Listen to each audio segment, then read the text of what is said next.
Welcome to the Front Forum Focus. Today I'm with AHS and we are going to have a podcast about career and how his journey has been since the last time that we talked. How are you, AHS? I'm good. I'm good. Thank you for that lovely introduction, George. Since we last talked, I think you were dropping Safar. Yeah, I So dropped Suffer the last time we spoke. first of all, Happy New Year. Since You too, mate. Happy New Year. Tell us about the developments of 2023, how your journey has been since we last I talked. think a lot of experience since the time we last spoke. I dropped my first EP. Did really well. The numbers were really good. The Yes. experimentation was successful, and then I just kept dropping song a month. Trying to stay consistent. There were times when I didn't have enough tracks in the tank, and I still managed to put out one or two songs every month. I've only been learning, through that phase, and heading into the new year, of course. I just want to keep doing the same thing, dropping the song every month, and Yes. I'll just try to double down on my reels game because that's the best way to gain more audience. Can you tell any upcoming artist some advice from what you have learned? I'm an upcoming artist myself, but again, if you want an advice, I'll give you one.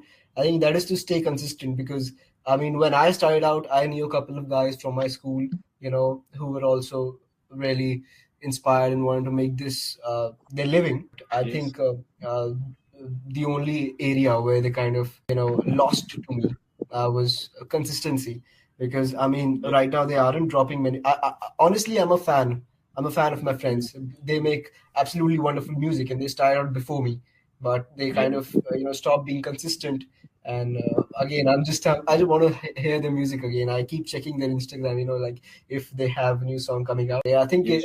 my advice would be to just stay consistent, keep the ball rolling.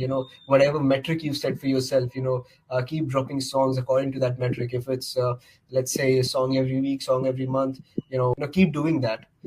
Don't follow results. Detach yourself from numbers because we can easily get attached to all these numbers and then give up. If they're not what we thought of. Those are the three things I would suggest. To stay consistent, detached from the numbers, and detached from the results. In 2023, what do you think is the main lifestyle of an artist? I don't know, man. I think pretty tough question to answer because everyone has a different lifestyle. Pretty simple, honestly. Like I just focus on making music, not on showing.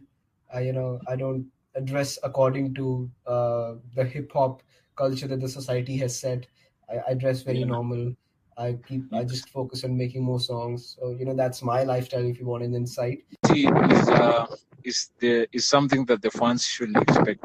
I think they should expect brand new flows, different style, because last time around my songs were kind of similar, kind of had a similar beat as well because they were all from one producer. Time around, I'm working with a lot more producers, different beats, different styles. I think that's what my listeners can expect from me this year. How do you approach the creative process? So the creative process is actually pretty simple. When I started out, it was completely different because at that time I didn't know, how to go about these things. So I would write and then I would find a beat. But then as I progressed, I learned that it is way easier and more beneficial as well to first listen to the beat and then write on it. That's been my process. I listen to the beat first, listen to my thoughts, and then I just pen them down. Can you talk about your upcoming projects and maybe how you plan on doing collaborations? Every Day is coming out this month. That is one project that I've announced. I'm also planning to do a lot of collaborations. I've done a lot of collaborations with my producer, of course, Devansh Rastogi, and then Rishi. There's also this rapper known as Nani. We also have a couple of songs together, Undergrind and Grateful. Devansh produced Undergrind and Rishi produced Grateful. Now we're planning. We're right now. It's in the works. We're planning for a third one.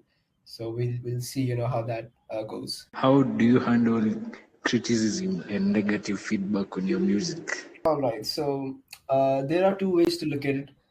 most people don't even look at those negative comments. They don't even want to look at it because they think they only need to fuel themselves with positive comments. I read every comment that I get. If the person who is your terms saying something negative, I just listen to what they have to say. And if I can find something constructive in it, then I take it as a feedback. Otherwise, again, if it's just ranting about about the quality of the song, if they didn't like it, then I just ignore it. But yeah, there's these two ways to look at it. How do you stay connected with your fans and engage with them on social media? I mean, social media is the way that I connect with my fans, dropping content every so often. I think until last year I was very consistent with dropping short form content. Need to get back on it. But yeah, I mean, I consistently post stories and all, and I make sure that on every platform I'm active in dropping content of some sort. So my audience can engage with me. So, can you discuss the initiatives or causes that you are passionate about and you use your platform to raise awareness? Number one thing that I aspire to put out my music is to inspire people. I feel that my music has a message, and even if I try to just sometimes have fun with my music and not include a message in it, I'm not able to do that. I can't write those lyrics where I'm just bragging or saying anything and everything. I just can't do that. My conscience doesn't allow me to do that. So I think the number one thing is to spread message through my song, inspire people.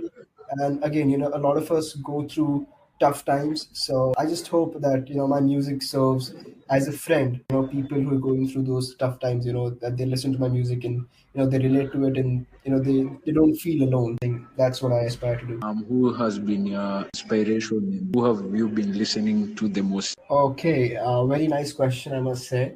I think the last time we spoke, you wanted to know my top five artists, and I told Yeah, you that J. Cole and Russ are in my top five. So yes, yes, I listen to them a lot. They are yes. my source of inspiration, if you like to put it that way. But I think as I've progressed through this journey, realized that I've started listening to my thoughts more. I've started to listen to myself more, and I would say that I have kind of become my own source of inspiration because I don't know. It's when you're an artist, it's an inward journey.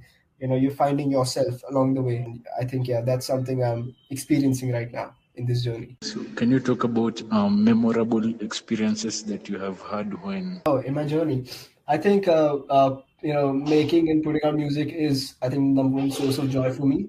But if you want to talk about memorable moments, I'd say I think when my track made it to the radios for the first time. I remember the day when Process was featured on Asian World Radio for the first time. I was pumped. I was absolutely pumped. There was coincidentally a party at my house, and I remember when my song came on the radio. Everyone just came out of the room, and they were listening to the radio. It was then just weeks after the same song went on to BBC Radio Leeds. So it was just incredible. Yeah, I think performing. I've performed my song Yaade a lot of times. It's very close to my heart, and whenever I've performed it, I've enjoyed performing that song. Again, the feedback and the reception of that song has been incredible. What's your pre-performance ritual?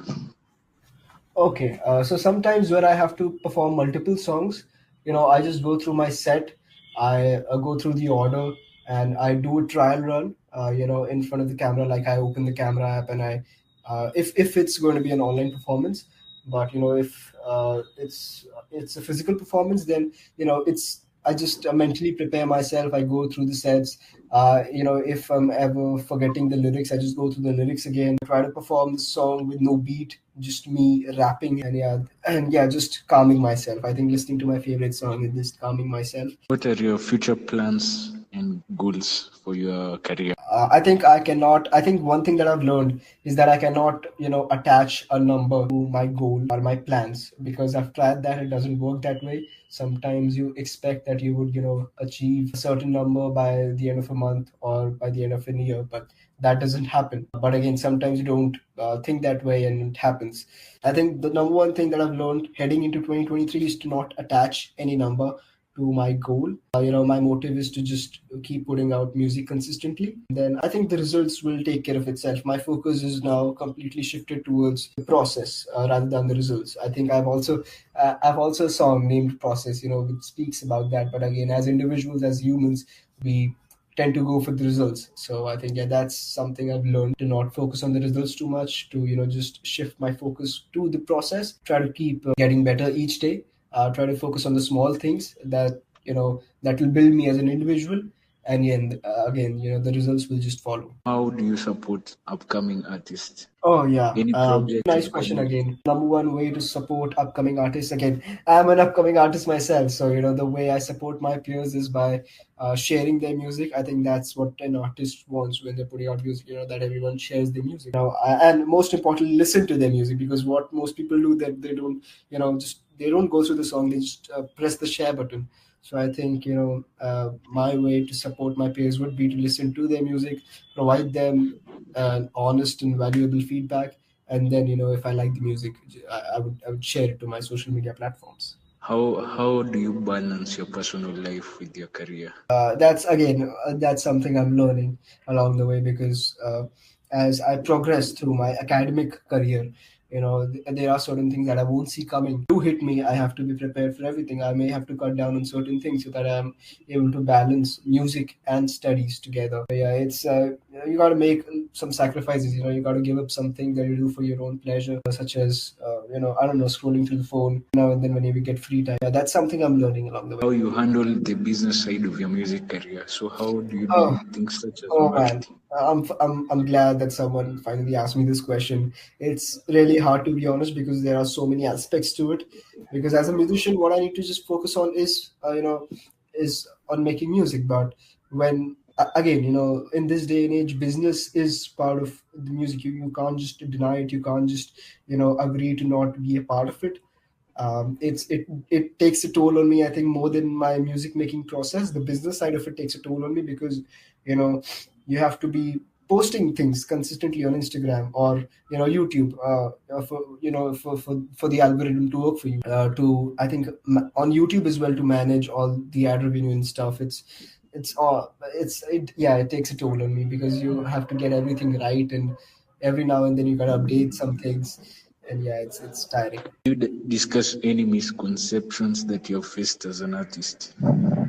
Misconceptions. I don't think many people would not agree with me on this, but I think what I'm going to say is writer's block. That you go through a phase where you simply can't find words, to make a song, or writer's block again may exist for writers, who are kind of writing stories. A certain creative block does exist for artists, if they believe, but I think because I've been so consistent, because I committed myself to the practice of writing every day. Didn't experience a writer's block in about a year now, because I'm writing every day. Even if I don't get those ideas, I'm just kicking my feet and hands to at least find one line. So yeah, I think since the time I've picked up this habit of writing every day, a writer's block kind of doesn't exist for me anymore. What do you think sets you apart the artist in the industry? I think my consistency, for sure, and the fact that I rap in two languages, English and Hindi, and I put out songs in both the languages consistently, because most artists do is that they will mix up a bit of English into a Hindi song, or they would put out an English song once in a blue moon. But I make sure that I'm putting out an English song or a Hindi song every once in every 3 months, because that there's a pattern that I follow. So I think that's what sets me apart, and again, along with my message, I think, yeah, consistency, my message, and versatility, I think that's what sets me apart. Can you tell us about the specific moments or experiences that shaped you as an artist? I think there were many moments, to be honest. I cannot. What people would want to hear by the word moments is, they would want to hear something very drastic, that something changed. But it wasn't like that. I think I just had a self realization every now and then that I need to, do things differently. And yeah, I think, yeah, there was just there's those tiny little moments that you have every now and then, and those little self realizations that need to do things differently.